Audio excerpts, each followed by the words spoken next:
Hi friends, welcome to Pavis life style. இன்னைக்கு நம்ம வீடியோவில் ரொம்பவே யூஸ்ஃபுல்லான டிப்ஸ் தாங்க நான் இன்னைக்கு உங்கள் கூட இந்த வீடியோவில் ஷேர் பண்ணிக்க போகிறேன். நம்ம என்ன தான் டீ போட்டாலும் டீ வந்து நல்லாவே வந்து டேஸ்ட்டாக இருக்க மாட்டேங்குது அப்படின்றவங்களுக்காக சூப்பரான டிப்ஸு. நீங்கள் எப்பயும் யூஸ் பண்ணுற டீ தூள் கூட ஏதாவது ஒரு டீ தூளை வாங்கி மிக்ஸ் பண்ணி வச்சுக்கோங்க. இந்த மாதிரி 2 டீ தூளும் மிக்ஸ் பண்ணுறதுனால நல்ல ஒரு டேஸ்ட்டாக இருக்கும். எனக்கு ஒருத்தவங்க சொன்னாங்க. அதே மாதிரி நான் ட்ரை பண்ணி பார்த்தேன். ரொம்பவே நல்லா டேஸ்ட்டாக இருந்துச்சு. கண்டிப்பாக இந்த டிப்ஸ் ரொம்பவே யூஸ்ஃபுல்லாக இருக்கும்னு நினைக்கிறேன். நான் இன்னைக்கு வந்து 3 ரோசஸ் சக்ரா கோல்டு எடுத்திருக்கேன். எப்படியும் 3 ரோசஸ் வாங்குவோம். சக்ரா கோல்டு வந்து இன்னைக்கு எக்ஸ்ட்ரா வாங்கி 2த்தையும் வந்து மிக்ஸ் பண்ணிக்க போகிறேன். இந்த 2 டீ தூளுக்குமே பாருங்கள் நல்லா ஒரு டிஃப்ரென்ஸ் இருக்குது. ஒரு டீ தூள் வந்து நல்லா வந்து ஃபைனாக இருக்குது. இன்னொன்று வந்து நல்லா வந்து கொஞ்சம் பெருசு பெருசாகவே இருக்குது.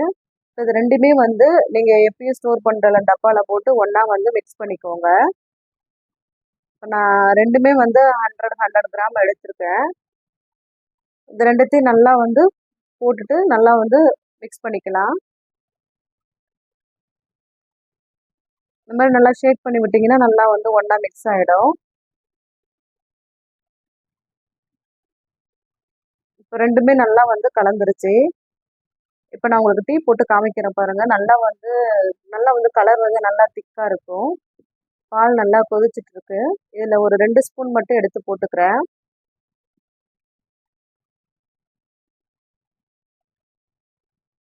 இப்போ நல்லா கொதிச்ச பிறகு உங்களுக்கு காமிக்கிறேன்.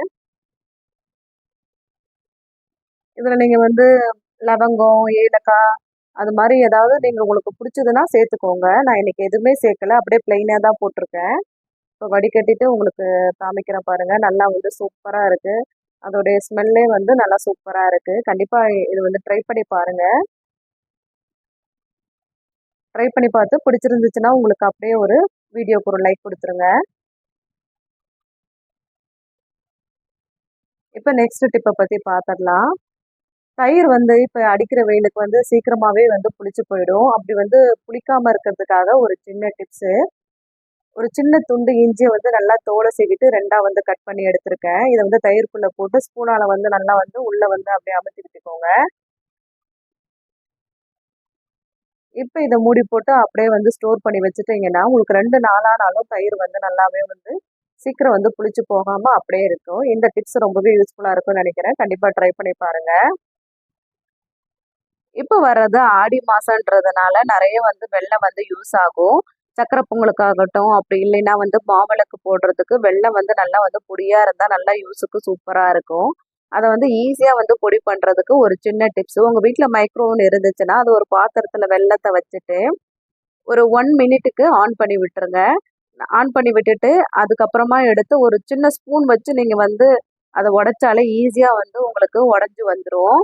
நான் வந்து 1 மினிட் வச்சுருக்கேன். இப்போ எடுத்துகிட்டு வந்து காமிக்கிறேன் பாருங்கள். ஒரு ஸ்பூன் வச்சு இந்த நான் காமிக்கிறேன் பாருங்கள். அப்படியே வந்து சூப்பராக வந்து வெல்லம் நல்லா வந்து பொடிஞ்சு வந்துடும். இந்த மாதிரி பண்ணுறதுனால உங்களுக்கு ஈஸியாக வெல்லத்தை வந்து அதை வந்து ஒரு கல் வச்சு உடைக்கணும், திருவணும் அப்படின்றது இல்லை. நல்லா வந்து ஈஸியாகவே உங்களுக்கு வந்து நல்லாவே வந்து பொடியாக வந்துடும். ரொம்பவே யூஸ்ஃபுல்லாக இருக்கும் இந்த டிப்ஸு. ட்ரை பண்ணி பாருங்கள்.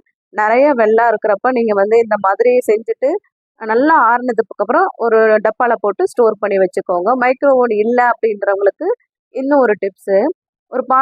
ஒரு வாணலில் வந்து ஸ்டாண்டு போட்டுக்கோங்க. ஸ்டாண்டு போட்டுட்டு அது மேலே ஒரு தட்டு வச்சு உங்ககிட்ட இருக்க 2, 3 வெல்லம் கட்டி இருந்தால் கூட பரவாயில்ல. ஒரே சமயத்திலே வச்சுக்கோங்க. வச்சுட்டு மூடி போட்டு அப்படியே வந்து ஒரு 15 நிமிஷம் அப்படியே நல்லா வந்து வச்சுருங்க. அதுக்கப்புறமா இந்த மூடியை எடுத்துட்டு வெல்லத்தை வந்து இப்போ வந்து அப்படியே நீங்கள் வந்து உடச்சி பாருங்கள். நல்லா வந்து உங்களுக்கு உடஞ்சிதுனாலும் ஓகே.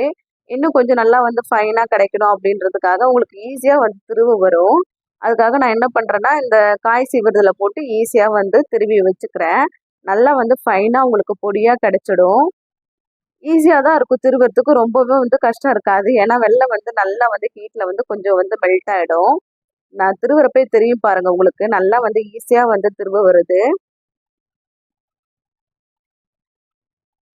இன்னும் கொஞ்சம் பொடியாக இல்லாமல் இருக்கிற வெல்லத்தை வந்து இது மாதிரி கையால் வந்து நல்லா வந்து உடச்சி விட்டுக்கோங்க. சூப்பராகவே உடஞ்சி வரும். சீக்கிரமாகவே இந்த அளவுக்கு நல்லாவே வந்து வெல்லத்தை வந்து பொடி பண்ணி எடுத்துக்கலாம். இந்த டிப்ஸ் வந்து ரொம்பவே யூஸ்ஃபுல்லாக இருக்கும்னு நினைக்கிறேன். ட்ரை பண்ணி பாருங்கள். இப்போ நெக்ஸ்ட் டிப்பை பற்றி பார்த்துடலாம். ஒரு சொட்டு எண்ணெய் இல்லாமல் அப்பளத்தை எப்படி ஈஸியாக பொரிக்கிறது அப்படின்றத பற்றி தான் இப்போ இந்த டிப்ஸில் பார்க்க போகிறோம். ஒரு 4 அப்பளம் எடுத்திருக்கேன். இது அப்படியே வந்து மைக்ரோ ஓவன் அந்த கண்ணாடி பிளேட் இருக்கு இல்லையா, அதிலே வந்து 4 அப்பளத்தை இப்படி நல்லா 4 வந்து ஒன்று ஒன்றா அப்படியே வச்சுக்கலாம். வச்சுட்டு மைக்ரோ ஓவனை 30 செகண்டுக்கு ஆன் பண்ணி விட்டுருங்க. ஒரு பக்கம் வந்து 30 செகண்டு, திரும்ப ஓப்பன் பண்ணிவிட்டு திருப்பி போட்டுட்டு இன்னொரு 30 செகண்டு, மொத்தம் வந்து 1 நிமிஷம். அப்பளம் வந்து சூப்பராக வந்து பொரிஞ்சு வந்துடும். நான் இப்போ உங்களுக்கு கண்ணாடி டோரில் காமிக்கிறேன் பாருங்கள், நல்லா வந்து உப்பி வருது. ஒரு சொட்டு எண்ணெய் இல்லாமல் சூப்பராக வந்து அப்பளத்தை வந்து பொரிச்சு எடுத்துடலாம்.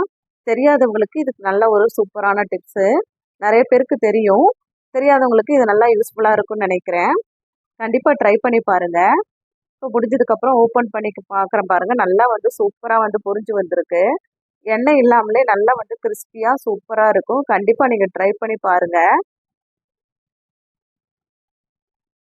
நல்லா சூப்பராக பொரிஞ்சு வந்திருக்குல்ல. எண்ணெய் இல்லாமலே சூப்பராக வந்து அப்பளத்தை வந்து பொரிச்சு எடுத்துட்டோம். இதை வந்து அப்படியே ஒரு பிளாஸ்டிக் கவரில் இல்லை டப்பாவில் போட்டு ஸ்டோர் பண்ணி வச்சுக்கலாம். நான் இப்போ உடச்சி காமிக்கிறேன் பாருங்கள், நல்லாவே சூப்பராக வந்து நல்லா கிறிஸ்பியாக இருக்குது. இந்த டிப்ஸ் ரொம்பவே யூஸ்ஃபுல்லாக இருக்குன்னு நினைக்கிறேன். கண்டிப்பாக ட்ரை பண்ணி பாருங்கள். இப்போ நெக்ஸ்ட் டிப்பை பற்றி பார்த்துடலாம். லெமன் வந்து நம்ம சில சமயம் வந்து ஃபுல்லாக யூஸ் பண்ண மாட்டோம். பாதி லெமனை யூஸ் பண்ணிவிட்டு பாதி லெமனை அப்படியே வந்து வச்சுருவோம். அது அப்படியே வந்து வீணாக தான் போகும், ட்ரை ஆகிடும். அது மாதிரி ட்ரை ஆகாமல் ஃப்ரெஷ்ஷாக இருக்கிறதுக்காக சூப்பரான டிப்ஸு. இப்போ நான் வந்து டூத்பிக் எடுத்திருக்கேன். டூத்பிக்கில் இந்த எலுமிச்சம்பழத்தை, அந்த யூஸ் பண்ணாத எலுமிச்சம்பழம் இருக்கு இல்லையா, அதை நல்லா குத்திடுங்க. குத்திட்டு இந்த நம்ம யூஸ் பண்ண எலுமிச்சம்பழத்தோடு இருக்கு இல்லையா, அதையும் அது மேலே நல்லா வந்து இப்படி குத்தி வச்சுருங்க. குத்தி வச்சுட்டிங்கன்னா இந்த எலுமிச்சம்பழம் வந்து வீணாக போகாது. நம்ம வந்து நெக்ஸ்ட்டு எப்போ யூஸ் பண்ணுறோமோ அது வரைக்கும் வீணாக போகாமல் அப்படியே இருக்குது. இது ஃப்ரிட்ஜில் அப்படியே ஸ்டோர் பண்ணி வச்சுக்கோங்க. எலுமிச்சம்பழம் ட்ரை ஆகாமல் நல்லா அப்படியே ஃப்ரெஷ்ஷாக இருக்கும். கண்டிப்பாக வந்து இந்த டிப்ஸ் ரொம்பவே யூஸ்ஃபுல்லாக இருக்கும். ட்ரை பண்ணி பாருங்கள். சாம்பார் வைக்கிறதுக்காக நான் வந்து பருப்பில் நல்லா வாஷ் பண்ணிவிட்டு தண்ணி ஊற்றி வச்சுருக்கேன். இதில் வந்து கொஞ்சமாக வந்து கட்டி பெருங்காயம் சேர்த்துக்கிறேன். கட்டி பெருங்காயம் சேர்த்தா தான் நல்லா கொஞ்சம் வாசனையாக இருக்கும். கொஞ்சமாக மஞ்சத்தூள், நல்லெண்ணெயோ அப்படி இல்லைன்னா விளக்கெண்ணெயோ கொஞ்சமாக சேர்த்துக்கோங்க. இது கூடவே ஒரு 4 பல்லு பூண்டு சேர்த்துட்டு குக்கரை மூடி போட்டு நல்லா வந்து ஒரு 4லேருந்து ஒரு 5 விசில் நல்லா வந்து வேக வச்சுக்கலாம். இப்போ வந்து அந்த தண்ணி வந்து நல்லா வந்து வெளியில் வராமல் இருக்கிறதுக்காக நல்ல ஒரு சூப்பரான டிப்ஸு. இது மாதிரி ஒரு வேஸ்ட்டு கிளாத் இருந்துச்சுன்னா அதை எடுத்துட்டு குக்கர் மேலே இது மாதிரி நல்லா வந்து சுற்றி நல்லா கவர் பண்ணுற மாதிரி வச்சு விட்டுருங்க. இப்போ வச்சுட்டிங்கன்னா உங்களுக்கு வந்து குக்கர்லேருந்து அந்த வெளியே வர தண்ணி வந்து அதுக்குள்ளாரே போயிடும். அந்த துணி வந்து நல்லா வந்து ஈஸியாக வந்து அப்சர்வ் பண்ணிக்கும். அடுப்பில் வந்து கீழே வந்து சிந்தாது. நம்மளுக்கு வந்து இது வந்து தண்ணி வந்து கீழே வந்துச்சுன்னா நம்மளுக்கு வந்து அடுப்பை க்ளீன் பண்ணுறதுக்கே அது ஒரு பெரிய கஷ்டமாக போயிடும். அது மாதிரி இல்லாமல் சூப்பராக வந்து இந்த டிப்ஸ் ரொம்ப நல்லாவே யூஸ்ஃபுல்லாக இருக்கும். கண்டிப்பாக ட்ரை பண்ணி பாருங்கள். இப்போ நான் அந்த கிளாத்தை எடுத்துகிட்டு ஓப்பன் பண்ணி காமிக்கிறேன். பருப்பு நல்லா சூப்பராக வெந்திருக்கு, டேஸ்ட்டாக இருக்கும். இந்த மெத்தடில் பருப்பு வேக வச்சு பாருங்கள். கட்டி பெருங்காயம் சேர்த்துக்கோங்க. கண்டிப்பாக சாம்பார் நல்லா சூப்பராக இருக்கும். பருப்பும் நல்லா இப்போ நல்லா வந்திருக்கு பாருங்கள். இப்போ நான் வீடியோவில் சொல்லியிருக்கிற டிப்ஸ் எல்லாம் ரொம்பவே யூஸ்ஃபுல்லாக இருந்துச்சுன்னா லைக் பண்ணுங்கள், ஷேர் பண்ணுங்கள். மறக்காமல் பவிஸ் லைஃப் ஸ்டைலுக்கு சப்ஸ்கிரைப் பண்ணி சப்போர்ட் பண்ணுங்கள். Thanks to all.